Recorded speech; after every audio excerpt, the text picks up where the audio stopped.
Bom dia, presidente Lula. É um prazer fazer essa entrevista com o senhor. Nós falamos a última vez no dia 1º de abril de 2021.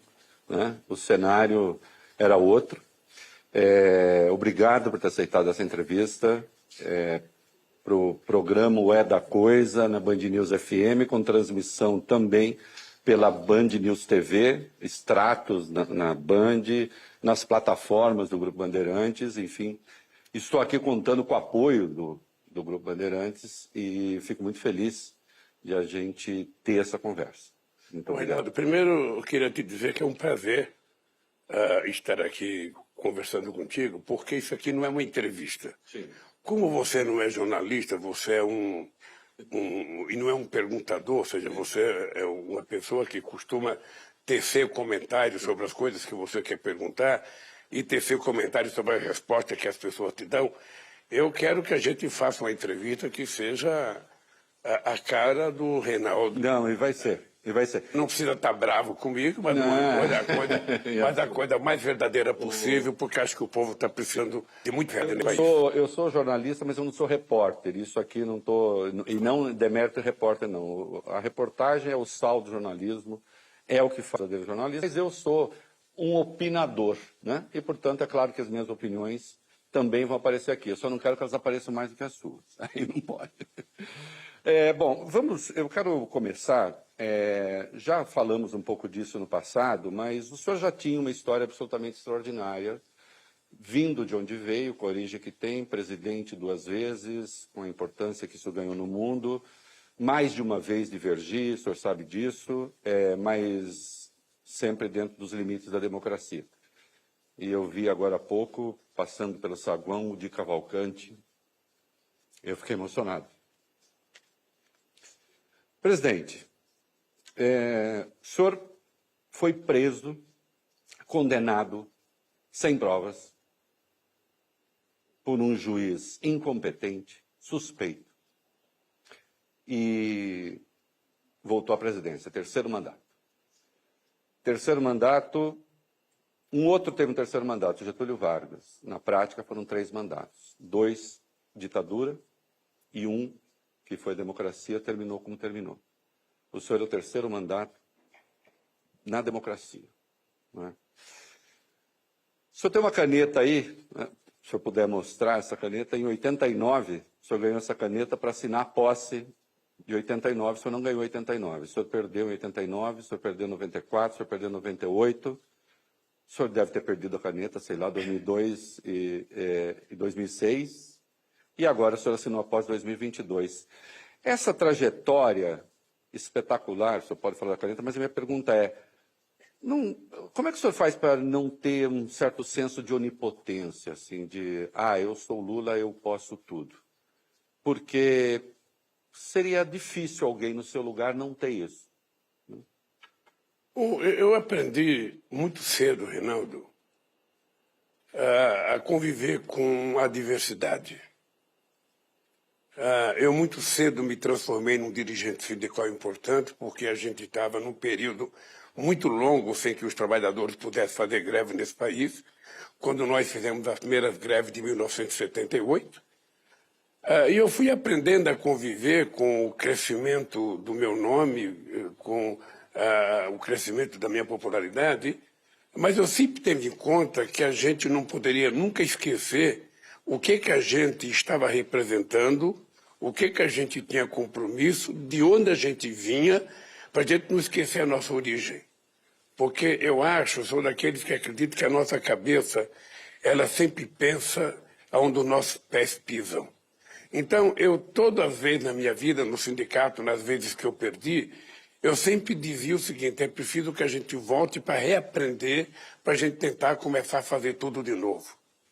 Eu tinha certeza que eu seria eleito presidente da República em 2014, se eu fosse candidato na sucessão da Dilma.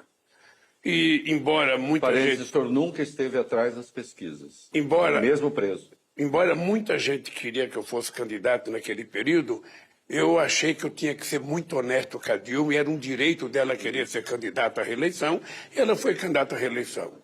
Eu tinha certeza que eu ganharia as eleições de 2018.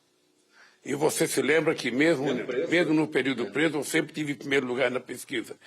Como eu tinha certeza que eu era a única pessoa capaz de ganhar as eleições de 2022 por enfrentar a maior fábrica de mentiras já montada na história, sabe, do mundo, que a do Brasil foi maior do que a dos Estados Unidos, e para montar a maior gastança de dinheiro. Reinaldo, se você tiver noção de que foram colocados à disposição da eleição desse cidadão 300 bilhões de reais, entre isenção, entre desoneração, entre distribuição, entre dinheiro para taxista, entre crédito na Caixa Econômica Federal para quem não tinha sequer condição de pagar.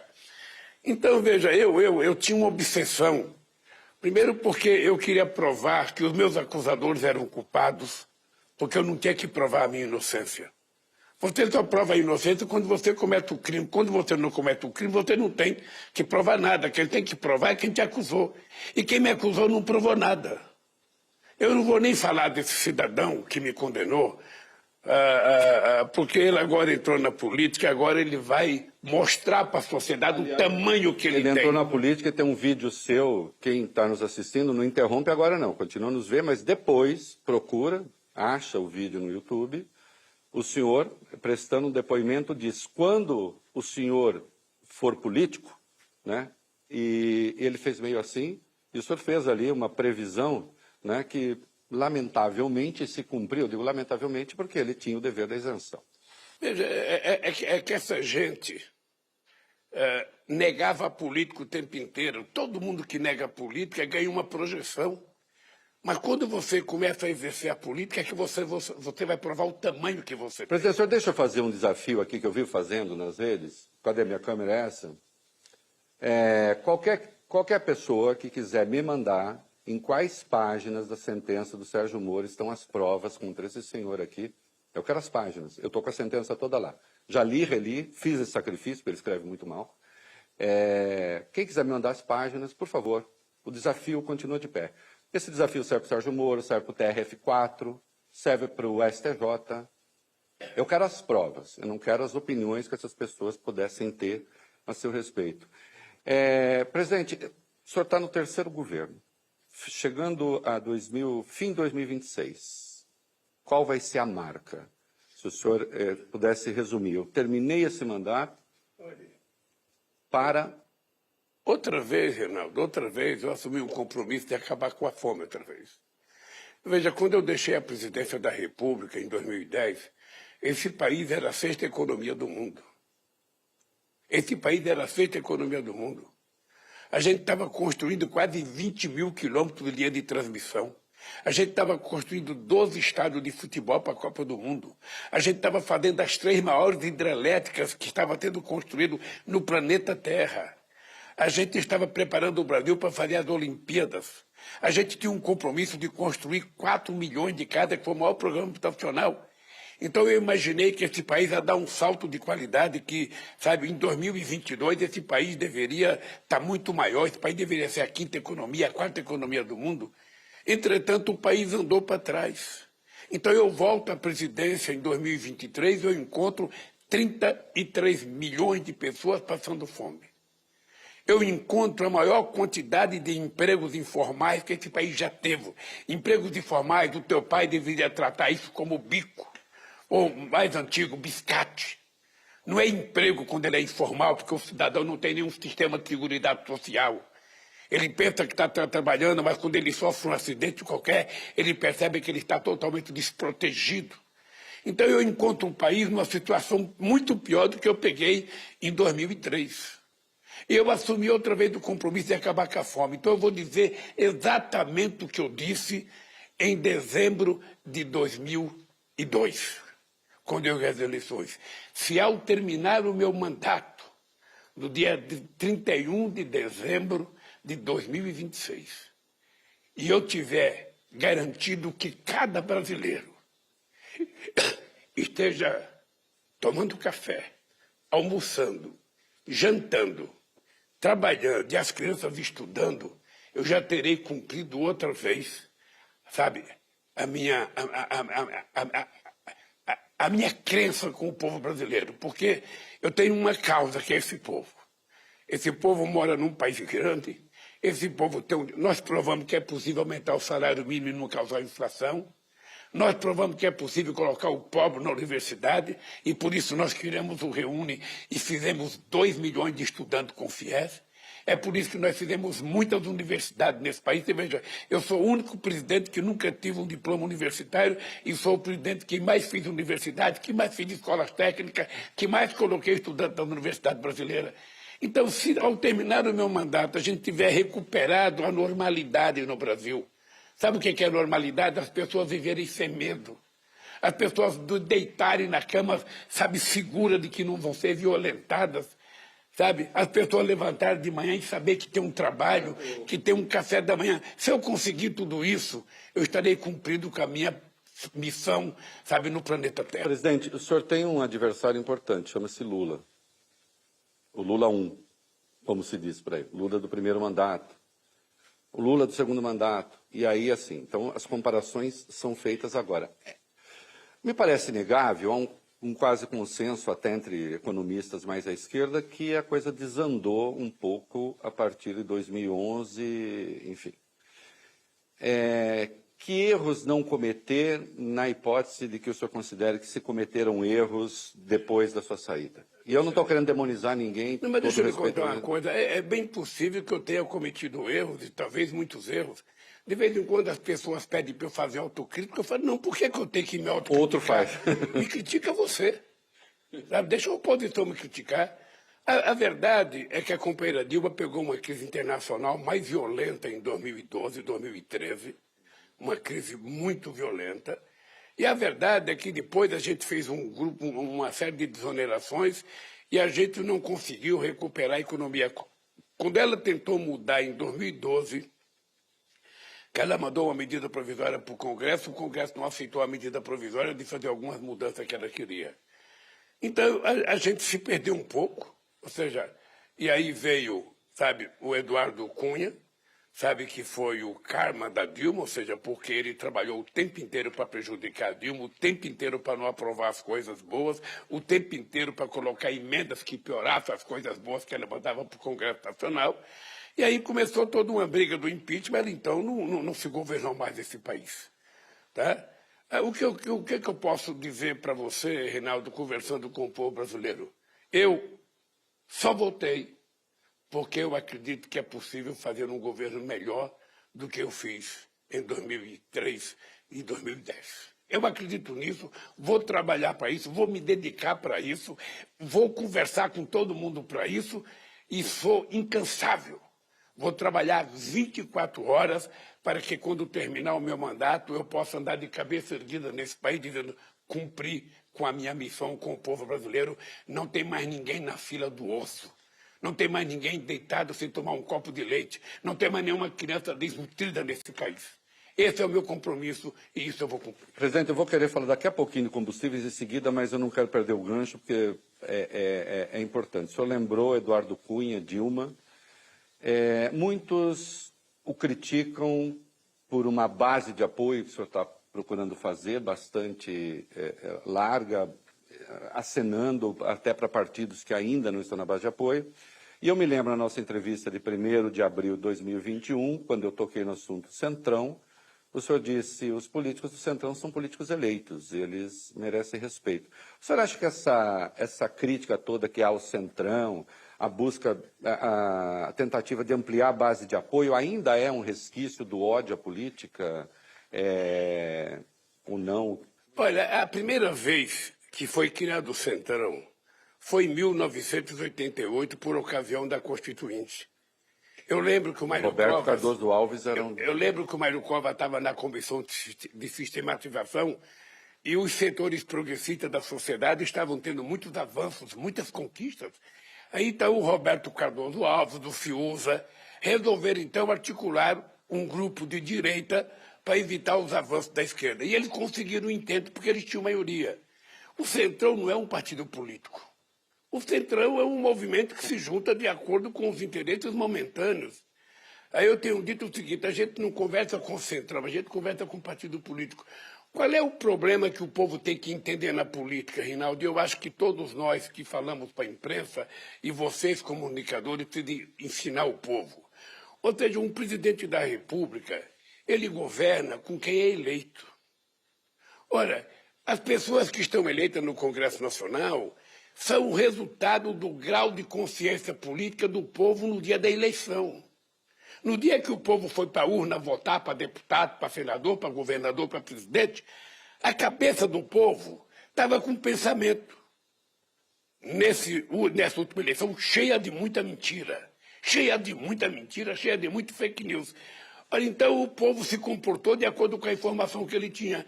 Quando é que ele vai poder mudar? Daqui a 4 anos. O presidente da República, ele é eleito, ele tem um Congresso com 513 deputados, uma Câmara e um Senado com 81 deputados. É com essa gente que eu tenho que governar. E eu tenho que respeitá-los se eu quiser que eles me respeitem. Eu tenho que dizer para todo mundo que o voto que ele recebeu do eleitor brasileiro de direita ou de esquerda, de centro, não importa, merece a mesma crença que o meu. É um eleitor que votou. Então o cidadão está lá com mandato. É com ele que eu tenho que conversar, não é com o suplente, não é com quem perdeu, é com quem ganhou. E eu tenho que, a partir dessa realidade, estabelecer uma relação política, sabe, com base em programa, com base em coisas que interessam ao povo brasileiro, para você poder governar o país. E eu vou fazer isso com o máximo de tranquilidade, sem virar refém do Congresso Nacional, como o ex-presidente virou. Nós, nem eu nem o senhor, e o senhor muito especialmente, temos interesse em ficar demonizando as pessoas, em condenar as pessoas. Agora, muitas vezes não seria prudente pedir, por exemplo, ao ministro Juscelino, à ministra Daniela, que eles próprios se explicassem melhor à população, porque eles estão no governo fazendo parte dessa sua busca de ampliar as alianças. Deixa eu lhe falar 2 coisas. Obrigado pela pergunta. Primeiro porque eu tentei essa semana conversar com o Juscelino. O ministro Juscelino está viajando, está no exterior, a serviço do Ministério, discutindo no encontro de telecomunicações. Eu já pedi para o ministro Rui Costa, sabe, convocar ele para segunda-feira para a gente ter uma conversa, porque ele tem direito de provar sua inocência. Mas se ele não conseguir provar sua inocência, ele não pode ficar no governo. Eu garanto a todo mundo a presunção de inocência. Tá? A Daniela é diferente. A Daniela, você pega uma fotografia de alguém em cima de um caminhão, com ela em cima do palanque, você não pode condenar uma pessoa porque está em cima do palanque com alguém indesejável. Eu lembro o tempo que a imprensa corria atrás de mim para tirar uma foto com o Nilton Cardoso, que era candidato ao senador, sabe, por Minas Gerais. Eu chegava no palanque, estava o Nilton Cardoso, ele encostando perto de mim, eu ficava dando volta no palanque para não tirar foto com ele. E alguém queria tirar a foto para mostrar Lula junto com o Nilton Cardoso. Por enquanto, o senhor está convencido de que essa proximidade não é maior do que isso? Por enquanto, eu acho que não é maior do que isso. Eu acho que não é maior do que isso. Aparecendo evidência de que seja... Se aparecer evidência que seja, sairá do governo. Sairá do governo. Veja, eu dei uma gratidão pela Daniela, porque a Daniela foi a única prefeita da Baixada, a única deputada da Baixada Fluminense que me apoiou de verdade, ela e o marido dela, e pagaram um preço muito caro ao governo anterior, pelo fato de ter uma perseguição, xingamento na porta de casa. Ele teve que mudar até de cidade para dormir, sabe? Então eu tenho que ter esse respeito, essa consideração. Mas se ela provar que ela tem ligação, ou seja, se ficar provado, obviamente que eu tenho certeza que ela não tem. Ela sairia do governo.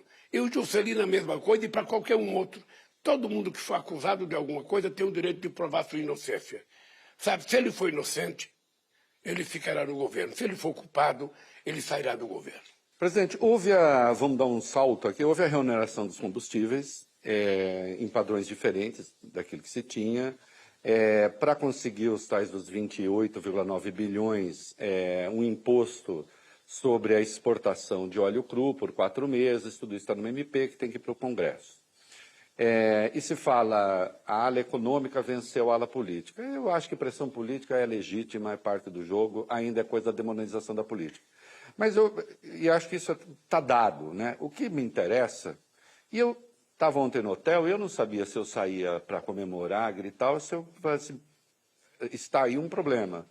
A Petrobras está pagando o 2º maior dividendo do mundo.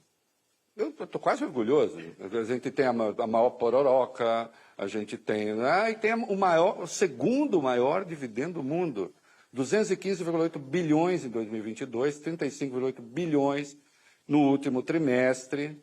Né? E o Bolsonaro aumentou os dividendos da Petrobras, porque ele precisava compensar, porque o governo leva um pedaço, né? Ele precisava compensar os gastos que ele estava fazendo. É uma empresa mista de petróleo que paga o segundo maior dividendo do mundo. Ela está muito bem administrada, ela está com um problema de política de preço. Vamos responder as duas perguntas em tempos diferentes. Primeiro, não houve vitória econômica sobre vitória política, porque no meu governo todas as decisões passam por mim. Sim. Ele passa por mim todas as decisões. Ela pode ter um resultado econômico, mas a decisão é sempre política. Já que a gente fala em combustível, o senhor não tem posto de pimenta, É sempre política. O senhor não tem posto de pimenta. As decisões nesse governo são tomadas na minha mesa e pode ser comunicada pelo ministro do Turismo, pode ser comunicada pelo ministro do Transporte, pode ser comunicada pelo ministro da Economia. Nesse caso do combustível, a decisão foi comunicada pelo ministro Fernando Haddad e pelo ministro de Minas e Energia. Tá? Por quê? Porque eu tinha dito na época de que o ex-governo, o ex-presidente, tinha feito apenas um jogo eleitoral, punindo governadores que tiveram menos dinheiro para investir na educação e para investir na saúde, para poder fazer uma bravata junto ao povo brasileiro e ganhar as eleições reduzindo o preço da gasolina. Quando ele poderia ter tomado a decisão sem precisar prejudicar o governo do Estado. Ele poderia ter tomado a decisão da mesma forma que se tomou a decisão de aumentar a gasolina, sabe, poderia se tomar a decisão de baixar o preço da gasolina. Pois bem, então nós resolvemos tomar uma medida, era para que o reajuste fosse R$ 69,00, a gente fez 69 centavos por litro na refinaria. 69 centavos por litro, a gente resolveu fazer só 34 centavos, ou seja, a gente resolveu com que a Petrobras assumisse 13 centavos e a gente vai cobrar o imposto na exportação de petróleo cru, sabe, para que a gente possa dotar o Estado de uma capacidade de arrecadação para pagar aquilo que o Estado, sabe, desonerou. É justo. Porque quando nós descobrimos o pré-sal, a gente não queria ser exportador de óleo cru. A gente queria ser exportador de derivados de petróleo. Acontece que você viu não só o dividendo que a Petrobras anunciou, mas o lucro da Petrobras. Tá? Então, é inacreditável que essa empresa teve um lucro de 189 bilhões, 180 e poucos bilhões, teve dividendo de 200 e poucos bilhões, sabe? E muito pouco investimento. A Petrobras é uma indústria de energia, é uma indústria de petróleo. A Petrobras tem que fazer investimento para que ela possa cada vez mais descobrir novas coisas. A Petrobras deveria estar pesquisando etanol, sabe, de segunda geração. A Petrobras deveria estar pesquisando biodiesel de segunda geração. A Petrobras deveria estar tentando fazer investimento na pesquisa no hidrogênio verde. Ou seja, a Petrobras é uma empresa de energia. A Petrobras é um patrimônio desse país. A Petrobras não é um patrimônio apenas das pessoas que são acionistas. E eu pergunto o seguinte, o governo, que é acionista majoritário, o governo tem que ter poder de tomar decisão. E eu vou te garantir uma coisa, você está lembrado que eu dizia, nós vamos abrasileirar os preços do petróleo. É que fizeram uma mudança nas empresas estatais que para indicar um diretor leva tempo e para indicar o conselho leva tempo. Nós só vamos poder, talvez, ter o controle da Petrobras em abril. Aí nós vamos discutir com mais seriedade o papel da Petrobras no desenvolvimento econômico desse país. A Petrobras não é uma empresa para vender, sabe, os seus ativos como está vendendo. Nós vendemos praticamente todos os nossos ativos nos estados brasileiros do Nordeste, do Centro-Oeste, no Rio de Janeiro. O senhor sabe que qual é o risco das ações da Petrobras caírem amanhã, porque Lula anuncia intervenção na Petrobras? Não tem intervenção, não. Tem interesses brasileiros nesse negócio, interesse do povo brasileiro. A Petrobras, se não fosse investir em pesquisa, a gente não tinha descoberto o pré-sal. Então nós temos que pensar... Aliás, esses dividendos parece que vocês querem deixar 6,5 bilhões para investimento. É que nós temos que pensar na Petrobras enquanto empresa, mas temos que pensar na Petrobras enquanto uma indústria, sabe, de interesse estratégico do Brasil. A gente jamais vai querer que a Petrobras tenha prejuízo. Mas a Petrobras tem que fazer investimento. E muitas vezes, quando você faz investimento, você coloca muito dinheiro, para você poder ter um retorno mais a médio e longo prazo. A gente não descobriu o pessoal porque alguém ia passando no alto mar, descobriu, olhou lá embaixo e descobriu que tinha petróleo. Não, aquilo foi muita pesquisa. Aliás, para quem nos acompanha, presidente, houve um aumento da distribuição de dividendos da Petrobras e despencou o investimento e agora se pretende pelo menos reservar 6,5 bilhões para pesquisa, para investimento na Petrobras, que essa reserva não estava feita. Não estava feita porque, veja, é uma loucura o que nós estamos fazendo de dividendo. Você poderia ter dado metade dos dividendos e metade fazer investimento. Melhorar as condições da empresa. Sabe, fazer com que a Petrobras ela tem que fazer manutenção nos postos, sabe, todo ano. Ela não pode parar de fazer manutenção, ela não pode fazer investimento em novas pesquisas, novas tecnologias, senão ela fica uma empresa ultrapassada. Acontece que o pessoal que tomou conta da Petrobras resolveu, sabe, fazer graça com os acionistas minoritários. E ela precisa se preparar para uma economia pós-petróleo, inclusive, né? Nós temos que preparar, a Petrobras ela pode muita coisa. Eu estou te contando, em 2008, a Petrobras estava fazendo pesquisa na produção de etanol, sabe, de segunda geração. Esse dia eu perguntei se tinha continuado a pesquisa, não pararam. A gente tinha montado uma fábrica de biodiesel, sabe? Parou a fábrica de biodiesel. Ou seja, a Petrobras não é uma empresa só para ganhar dinheiro, para dar para os acionistas. A Petrobras é uma empresa para pensar na soberania energética deste país. Porque ela pode muito. Eu brincava, quando eu era presidente da República, que a Petrobras ela tinha tanto poder, ela era tão forte, que em algum momento a Petrobras iria eleger o presidente dela diretamente pelo voto e eles iriam indicar o presidente da República. A mesma coisa foi a privatização da Eletrobras. Foi a privatização da Eletrobras, ou seja, você vendo uma empresa do tipo da Eletrobras, sabe, a primeira coisa que os diretores fazem é aumentar o salário dele de 60 para 370 mil reais por mês. E um conselheiro, para se reunir uma vez por mês, ganha 200 mil reais por mês. É essa a moralidade pública da privatização, sabe, da Eletrobras. Então é o seguinte, as pessoas têm que saber que eu defendo o Estado brasileiro forte. Eu não defendo um Estado, sabe, intrometido na economia, mas eu defendo um Estado indutor da economia. Eu quero um BNDES forte, eu quero um Banco do Brasil forte, eu quero uma Caixa Econômica forte, eu quero o BNB forte, o BASA forte, sabe? Eu quero a Petrobras forte. Eu quero que o Brasil tenha empresas poderosas para incidir na economia. Quem está comprando as nossas empresas estatais? Empresas estatais espanholas, empresas estatais chinesas. Sabe, por que o Brasil não pode ter empresas que podem induzir na economia? Acontece que se criou, na cabeça do povo brasileiro, a ideia que tudo que é público não presta e tudo que é privado é maravilhoso. Não é isso? É isso. Nós vimos agora o que aconteceu, sabe? Com as americanas. Com as americanas. Nós vimos agora. Nós já tínhamos vindo com o Pan-Americano na mão do Silvio Santos. Nós já tínhamos visto quando foi criado o PROE, ainda no governo Fernando Henrique Cardoso. Ou seja, a verdade é que você pode ter empresa pública de economia mista da maior qualidade, empresas que possam prestar serviços ao país. O SUS foi achincalhado desde que nós criamos o SUS em 1988. Você está lembrado quantas vezes achincalharam o SUS? Não, eu lembro até durante a pandemia, numa conversa, o então ministro Paulo Guedes dizendo que o ideal seria dar vouchers para as pessoas, para elas procurarem a medicina privada. Ele disse, se quer ir ao Einstein, vai, né? Com voucher. Pois é, então você veja uma coisa. Quem salvou esse país foi o Sistema Único de Saúde.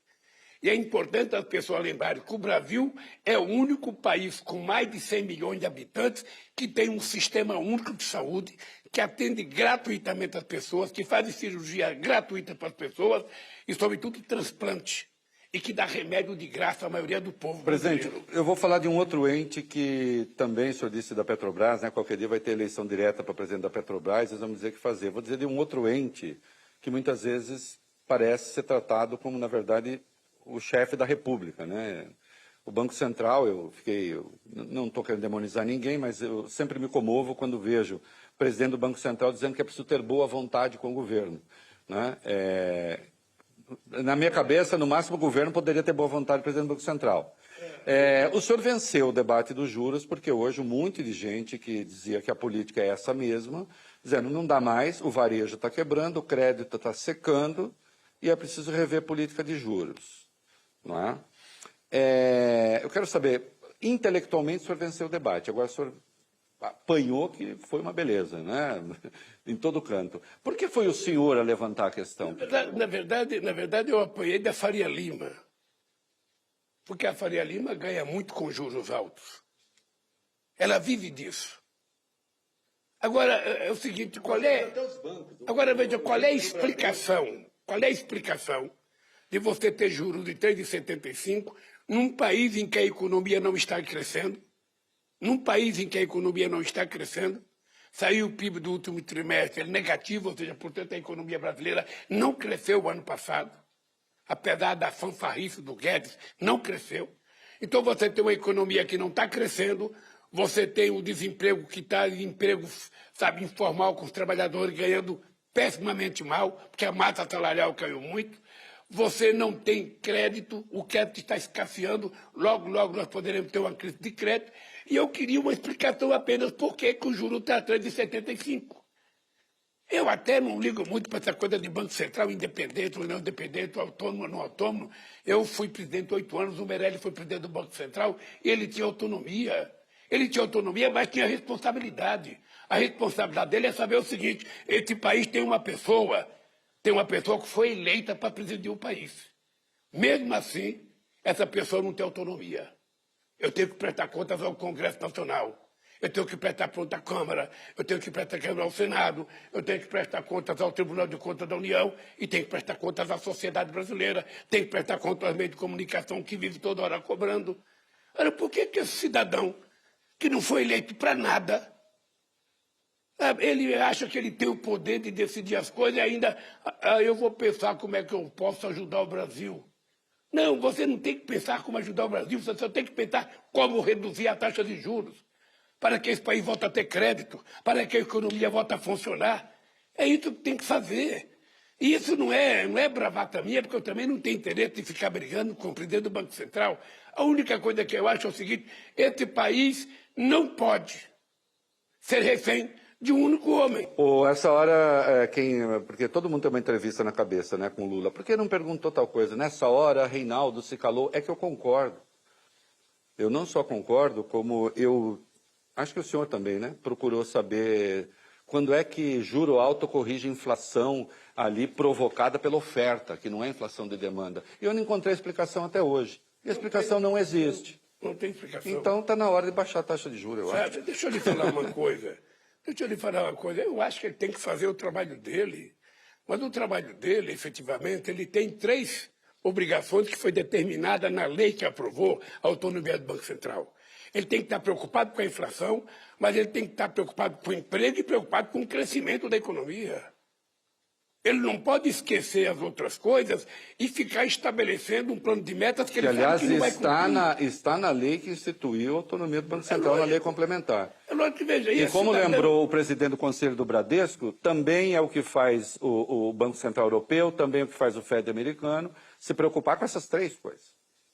Senão não tem sentido. Né? Então, veja, e é engraçado porque, de repente, as pessoas escrevem: o presidente não pode criticar o presidente do Banco Central. Que absurdo! Que absurdo! O presidente da República pode criticar.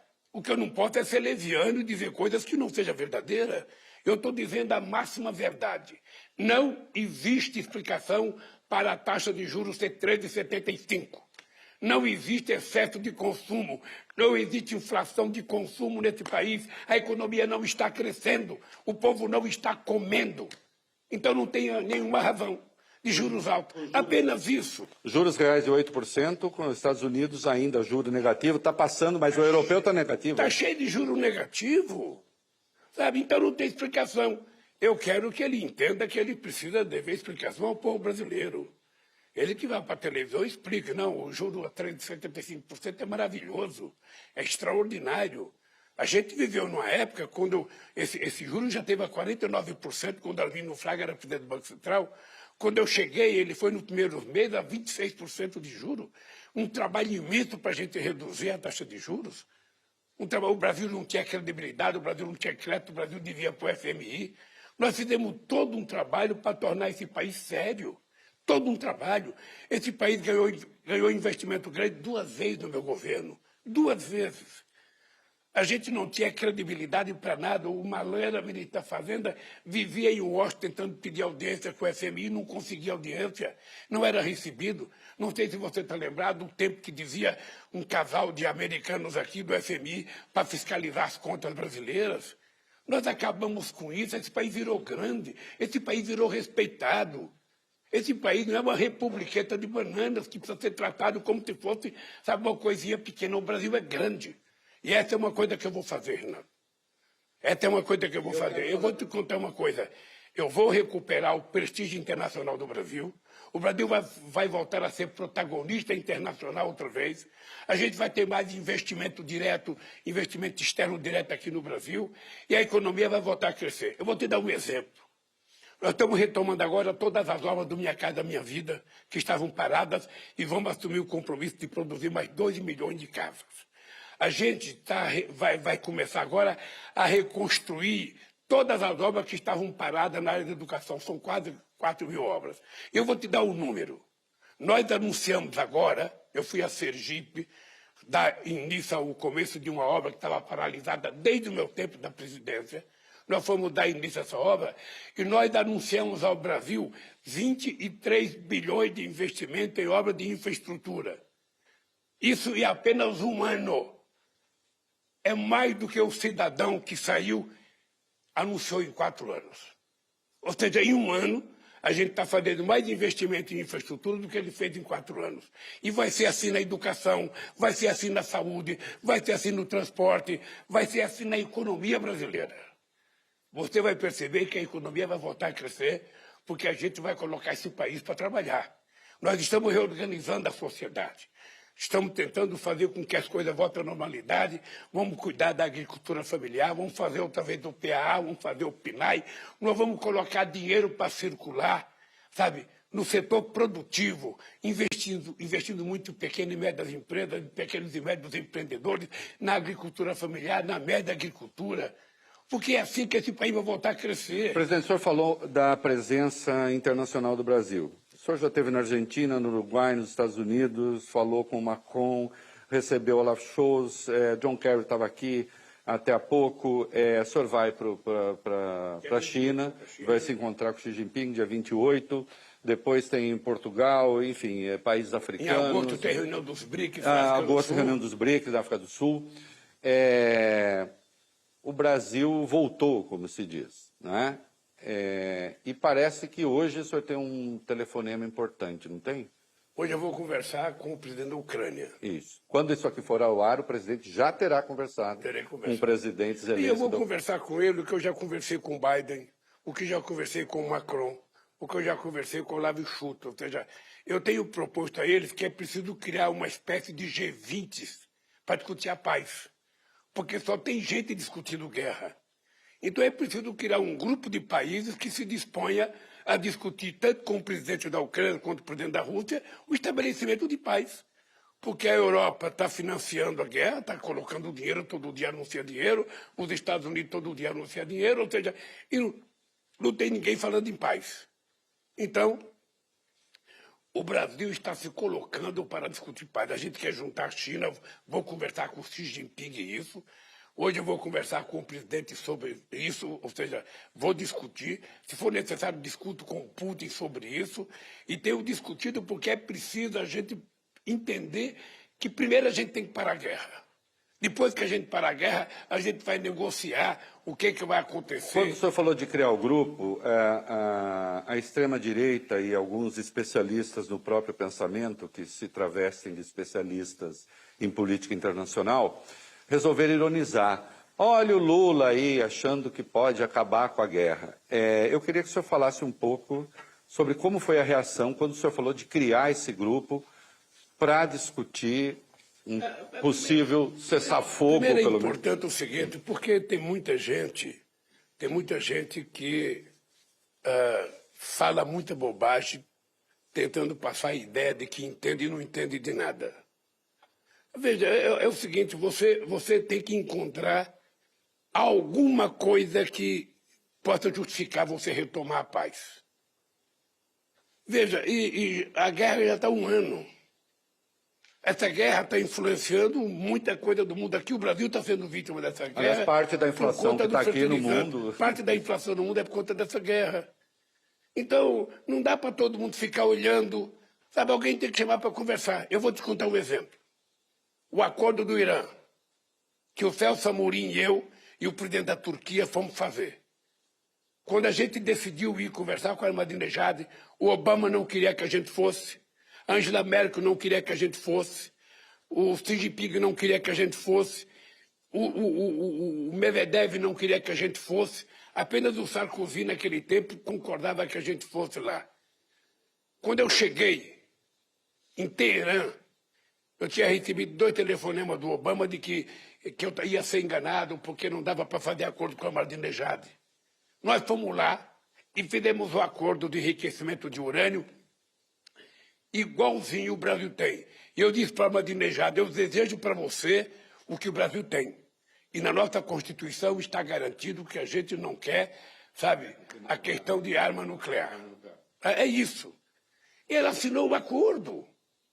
Assinou o acordo. Quando nós pensamos que o mundo iria agradecer o Brasil por causa do acordo, o mundo aumentou a punição, o bloqueio ao Irã. E depois de 3 anos fizeram um acordo pior do que aquele que nós fizemos. Aliás, ali teve um pouco um passa-moleque da diplomacia americana no Brasil. É o seguinte, é porque não estava previsto que o Brasil pudesse entrar no cenário político com a força que o Brasil entrou. Nós fizemos o grupo de amigos e conseguimos restabelecer a eleição na Nicarágua, na Venezuela, com o Chávez, do referendo, com a participação, sabe, da Fundação Jimmy Carter, com a Fundação do Colin Powell, sabe? E com a participação da Condoleezza, que era secretária de Estado também nos Estados Unidos. Ou seja, como é que a gente pôde construir, sabe, esse processo? Conversando. Conversando. Então, se depender da minha vontade, nós vamos criar um grupo, sabe? Eu vou para o G20 agora, eu vou para o G7 agora no Japão. Lá eu vou entrar nesse assunto outra vez, porque não é só discutir o que os Estados Unidos querem discutir, não é só discutir o que o Japão quer discutir, o que é que o Brasil quer discutir? O que é que o Brasil está pensando sobre as coisas? Então é isso que o Brasil tem que se mostrar, com a grandeza da sua população, com a grandeza do seu tamanho. Sabe, o Brasil não é menor do que ninguém, nós não queremos ser maior, mas também não queremos ser menor. E eu acho que hoje, sabe, tanto a Rússia quanto a Ucrânia estão pedindo a Deus que apareça alguém para acabar com essa guerra. Eu vou te contar uma história de uma pequena guerra, uma guerra particular. Eu entrei em greve de fome em 1980. Eu sempre fui contra a greve de fome porque eu não queria judiar do meu próprio corpo, sabe, para poder ganhar uma batalha. Entrei na greve de fome, ficamos 6 dias em greve de fome. E o presidente da FED falou o seguinte, olha, eu só negocio com eles se eles aguentarem ficar até o ano que vem de greve de fome. Então a greve de fome era uma coisa inócua. Nós estávamos sofrendo. Aí o Dom Cláudio Umes vai me visitar na cadeia e fala que a igreja, sabe, é contra a greve de fome, que seria importante que eu parasse com a greve de fome. Eu falei, Dom Cláudio, é o seguinte, eu paro. Agora o senhor tem que ir lá no estado da Vila Euclides e colocar em votação para os trabalhadores se eles querem que eu pare ou se eles querem que eu fique de greve de fome. Ele foi lá, colocou em votação, graças a Deus, graças a Deus os trabalhadores pediram para acabar. Eu tenho certeza que tanto o Putin como o Zelensky estão pedindo a Deus que aconteça alguma coisa para acabar com essa greve. Quando acabar a greve, você vai sentar para conversar o resultado dessa greve. Os prejuízos dessa greve, os quantos bilhões de dólares... Da guerra. Os quantos bilhões de dólares vai precisar para reconstruir a Ucrânia. Sim. Porque as vidas dos russos que morreram e dos ucranianos não serão recuperadas mais. O senhor acha que esse caminho é possível? Eu acho que é necessário. Ô, gente, toda guerra tem um fim. E essa guerra tem que ter um fim. Nós não precisamos ficar, sabe, destruindo ponte, destruindo prédio, destruindo, sabe, a troco do quê? O problema é a OTAN, vamos discutir com os europeus e com os americanos, o problema é a filiação à União Europeia, vamos discutir. Agora, uma coisa todo mundo sabe, é que eu defendo a soberania ucraniana. O russo não tinha o direito de ter, sabe, investido E na que foi o voto do territorial. Brasil, foi o voto que o Brasil deu na O ONU. russo não tinha o direito de ter invadido a Ucrânia. Ou seja, isso a gente não aceita, porque a integridade territorial é uma questão sagrada. Presidente, Mas, de qualquer forma, a guerra está acontecendo. As pessoas estão morrendo. E alguém precisa falar, gente, vamos parar. Vamos ver se a gente consegue, em torno de uma mesa, negociar. Não precisa morrer 60 milhões de pessoas como morreram na Segunda Guerra Mundial. Ou morrer 15 milhões de pessoas como morreram na Primeira Guerra Mundial. A gente pode evitar. A gente não precisa destruir um país como foi destruído o Iraque. Inventaram uma mentira no Iraque que tinha armas químicas, invadiram o Iraque, destruíram, mataram o Saddam Hussein. E cadê a arma química? Não tinha, era mentira do Saddam Hussein. O Saddam Hussein mentiu. E os desastres que derivaram de lá são O impressionantes. Saddam Hussein mentiu que tinha, o Bush mentiu que tinha e não tinha. E acabou com o país. Então, o que eu acho é que, numa mesa de negociação, a gente pode fazer milagre. Numa mesa de negociação, a gente pode fazer milagre. Tomara, porque seria quase um milagre, porque pedir para a Rússia sair da Crimeia, sendo que tem toda a frota do Mar Negro da Rússia ali... Veja, eu não sei... Aqui é só batendo um papo. Eu não sei qual é o espaço, possivelmente pedir para a Rússia sair da Crimeia seja o impossível, tá? Mas pode ter outras coisas que você pode pedir. Claro. Sabe? Pedir para a Ucrânia, sabe, aceitar a ocupação do seu território, sabe, é difícil. Mas pode ter outras coisas para a gente conversar. Sim. O que precisa, na verdade, é sentar na mesa de negociação. É sentar na mesa com pessoas que têm o poder de decisão. Por isso que eu acho que a China é muito importante.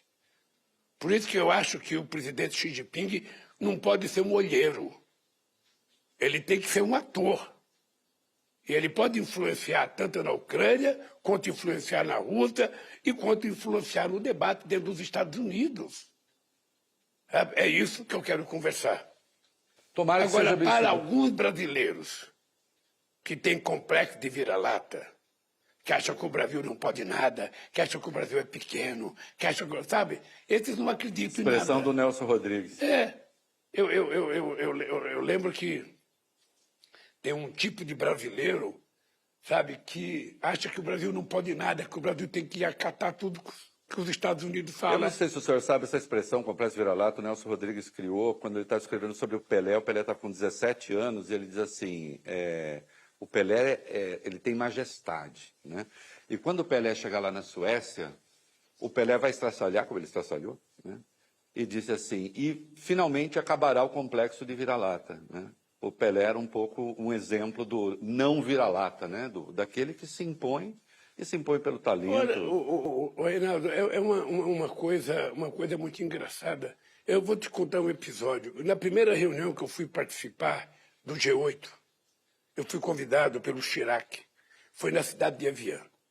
Eu vou te contar uma cena que você pode imaginar.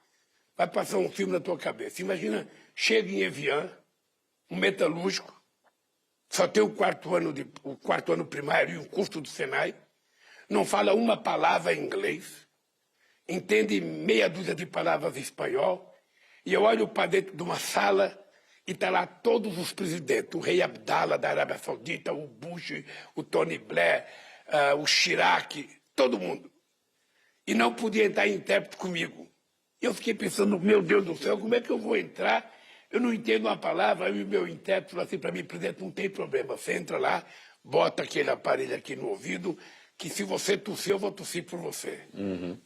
Aí eu entrei, mas o que me motivou aí? Eu fiquei pensando naquelas pessoas, eu falei, escuta aqui, qual desse presidente aqui já trabalhou numa fábrica? Qual desses presidentes aqui já morou numa rua que entra 1,5 metro de água dedicada? Porque eu morei na Ponte Preta, em São Caetano, entrava na Ponte Preta, em São Paulo, na divisa com São Caetano, entrava 1,5 metro de água dentro de casa. Você acordava de noite com um rato tentando escapar, com barata tentando escapar, a gente tentando levantar o que a gente tinha, uma cama velha, uma geladeira. Outro dia eu fiquei pensando, qual desses presidentes já passou por isso? Então é o seguinte, olha, eu tenho autoridade moral para entrar aí, mesmo que eu não fale nenhuma palavra. Entrei, fui conversar e, graças a Deus, a gente conquistou o respeito. Porque respeito é uma coisa boa quando a gente dá e a gente exige que seja respeitado. Eu gosto de dar e gosto de receber. E a gente só é respeitado quando a gente anda de cabeça erguida. Quando a gente não tem o complexo de vira-lata, o complexo de pequenez, o complexo de inferioridade, não. Sabe? O Brasil é um país importante, o povo brasileiro é um povo importante, então é em nome deles que eu ando de cabeça erguida. Presidente, vamos falar de algumas batalhas internas que o senhor tem.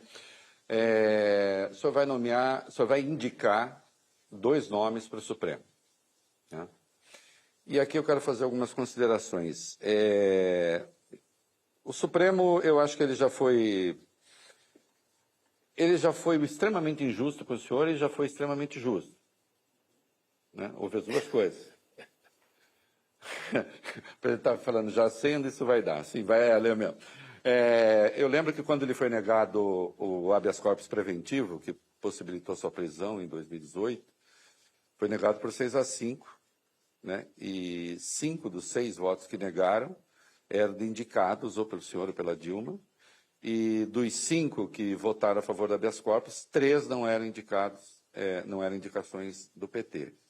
Né? A Lava Jato, durante muito tempo, com todas as suas excrescências e absurdos, acabou tendo, de algum modo, acolhida ali no Supremo, até que, enfim, parece que as coisas saíram a contento, mas também lhe custaram 580 dias na cadeia, uma condenação sem provas, já falamos disso. E indicações de pessoas com perfil progressista, etc. O senhor vai indicar, e se fala muito, por exemplo, que o senhor pretende indicar o seu advogado, Cristiano Zanin, para ser ministro do Supremo. Eu não estou querendo saber o nome que o senhor vai indicar. Eu só pergunto assim, indicar alguém tão próximo, num ambiente tão viciado, em tese, uma pessoa muito próxima, num ambiente tão viciado como está, com o Supremo ainda na mira. Aliás, foi o prédio mais atacado pelos vândalos, um ataque de natureza terrorista. Não seria um erro? Eu lembro da indicação do Menezes Direito, que quando... Foi o senhor que indicou Menezes Direito, né? Menezes Direito, eu lembro que indicou católico, tradicionalista, conservador, e foi uma das pessoas com um comportamento extraordinário, tem um comportamento absolutamente exemplar. Né?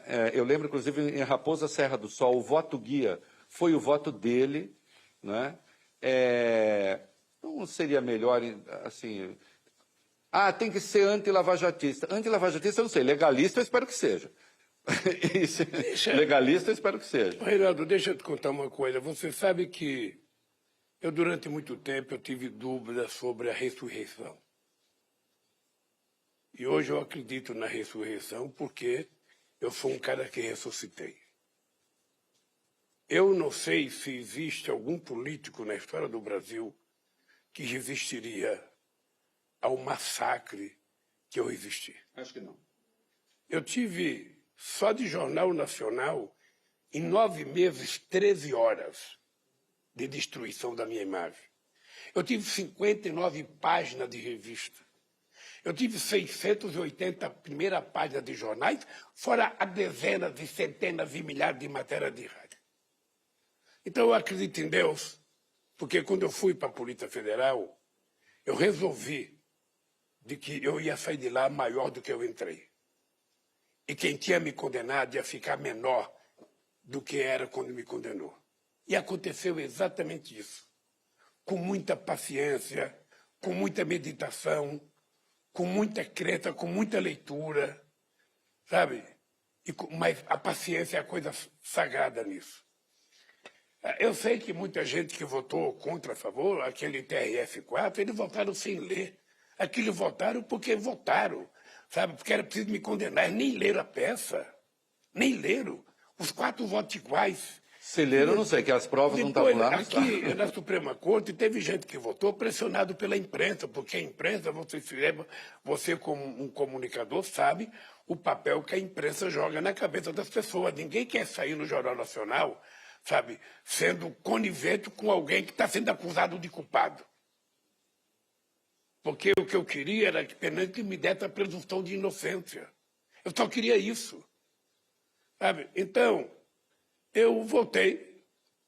Se eu tivesse que escolher as pessoas que eu já escolhi com as informações que eu tinha na época, eu as escolheria outra vez. Sim. Eles votaram coisa importante, eles votaram célula-tronco, votaram União Civil, votaram Raposo da Serra do Sol, sabe, votaram coisa muito importante. Sabe, o papel da Suprema Corte agora no processo eleitoral contra esse psicopata que governou esse país, sabe, é uma coisa muito importante. Então, veja, qual é o critério de escolha? Um dia desses, um cara falou assim, meu Lula, você pode escolher o que você quiser, biografia, o cara pode ter lido todos os livros do mundo, mas não esqueça uma coisa, a pessoa tem que ter caráter. Então é o seguinte, eu vou levar em conta o caráter. Não só, mas vou levar em conta. Obviamente que você tem sempre um grupo de pessoas que você consulta.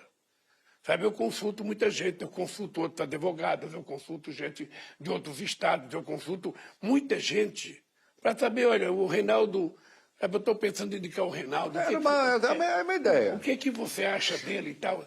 E com base nisso é que você indica a pessoa. Agora, tem gente que quando coloca a toga pode mudar de posição. Sabe, a pessoa quer construir a sua autoimagem. Às vezes, quando a pessoa é muito próxima e ganha um cargo que vai até os 75 anos, ela não pode, tentando provar a sua isenção, dar uns votos equivocados? Eu não quero ficar julgando ninguém. Eu estou querendo, depois que o povo brasileiro me perdoou e me elegeu presidente da República, eu estou querendo, sabe, relativizar tudo o que aconteceu comigo. Tá. Eu não quero ficar julgando. Agora, a verdade é o seguinte, eu tenho que escolher dois. E possivelmente 3. Possivelmente 3, se houver uma antecipação da saída de outras pessoas. Sempre pode acontecer. Uhum. Mas o critério meu sempre será o mesmo. Primeiro, sabe, notório saber jurídico. Porque eu não quero escolher um juiz para mim. O juiz é para a nação. Segundo, o cara tem que ser cumpridor da nossa Constituição. Se for muito próximo, o senhor não está fazendo campanha contra ninguém, não, hein? O Zanin acha da maior competência, mas se for muito próximo, o senhor parecerá que será um juiz. Não, veja, hoje, se eu indicasse o Zanin, todo mundo compreenderia que ele merecia ser indicado. Sim, tecnicamente. Sabe, tecnicamente ele, sabe, cresceu de forma extraordinária, é meu amigo, é meu companheiro, sabe, como outros são meus companheiros, sabe, outros são meus companheiros, mas eu nunca indiquei por conta disso. E nunca pedi. Essa é uma coisa que eu tenho orgulho, Reinaldo. Eu nunca pedi nenhum favor a nenhum ministro. Nunca, nunca, nunca. Ele não foi indicado para me fazer favor. Ele não foi indicado para me proteger. Ele foi indicado para cumprir a Constituição e garantir o processo democrático desse país. Presidente, uma última pergunta para encerrar, porque eu vou expor aqui. O Crispiniano está dando bronco, acabou. Porque nós vamos lançar agora, um novo... Cadê ele? Está lá, ó. Expõe mesmo. É que eu vou lançar, quando você estiver colocando o programa no ar, eu já terei lançado um novo programa Bolsa Família, que é um programa que vai ser extraordinário. Se o senhor quiser, fala, porque eu deixo a minha ultimíssima pergunta, eu deixo para depois. Pode falar do Bolsa Família, o senhor vai em seguida agora. Aliás, eu estou muito honrado, tem centenas de pessoas nos esperando. Primeiro é o seguinte, Reinaldo, a coisa mais sagrada de um programa social é o cadastro. O cadastro tem que ser muito sério. Porque somente o cadastro é que vai permitir com que o benefício chegue a quem necessita. Então a gente vai fazer um programa que a gente vai pedir o apoio do Ministério Público Federal, do Ministério Público Estadual, sabe, das igrejas, do sindicato, dos prefeitos, para que o cadastro seja feito com a maior seriedade e o cadastro atenda as pessoas que necessitam. Segundo, a gente vai atender, sabe, a família vai receber R$600, mais R$150 por cada criança até 6 anos de idade e mais R$50 para criança de 7 até 18 anos de idade E a mulher gestante, enquanto ela estiver no processo de gestação, ela vai também receber os R$50. Ou seja, a pessoa vai chegar a receber até um pouco mais de R$1.000, em muitos casos, porque nós queremos acabar com a fome de verdade.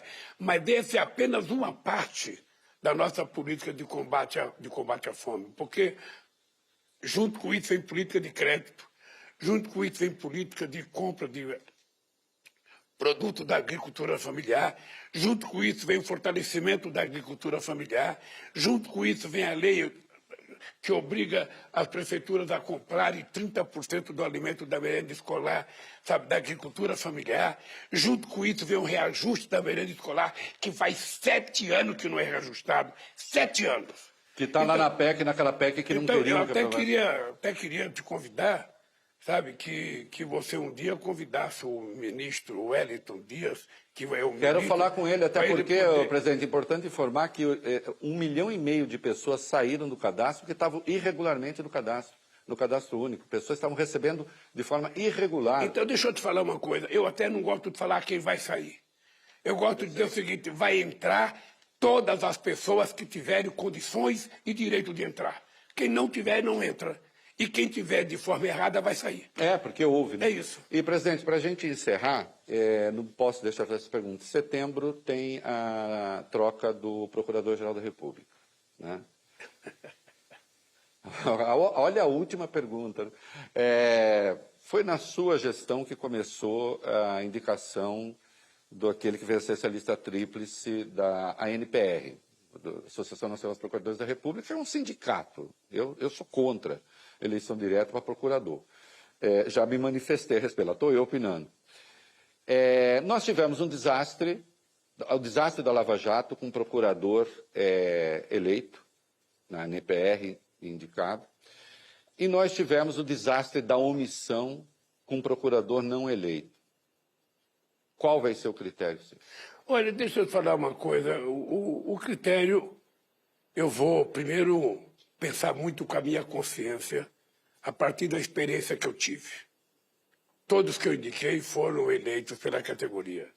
Se bem que é uma eleição que deveria ser em 2 turnos, e aí apenas um turno, porque em alguns momentos você tem 3 candidatos, um tem 500, um tem 400, ou tem 350. Os 2 derrotados somados tem mais do que o que ganhou, então era preciso que tivesse um 2º turno.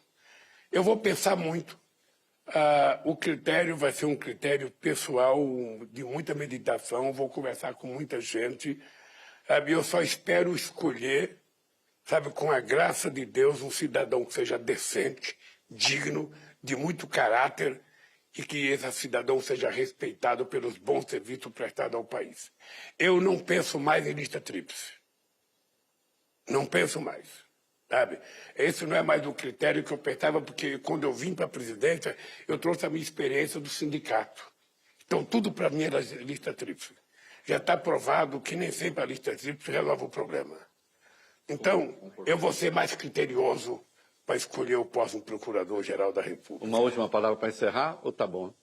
Por favor. Ô, Reinaldo, é o seguinte, querido, eu só queria te dizer o seguinte.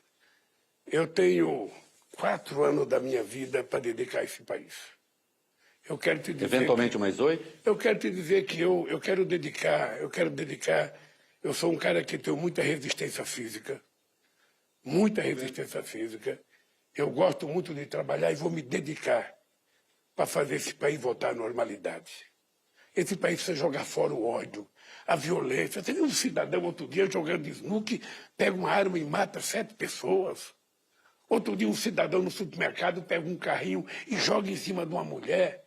A violência contra a mulher está muito forte, ou seja, é preciso acabar com essa violência nesse país, é preciso o país voltar a ser um país mais fraterno.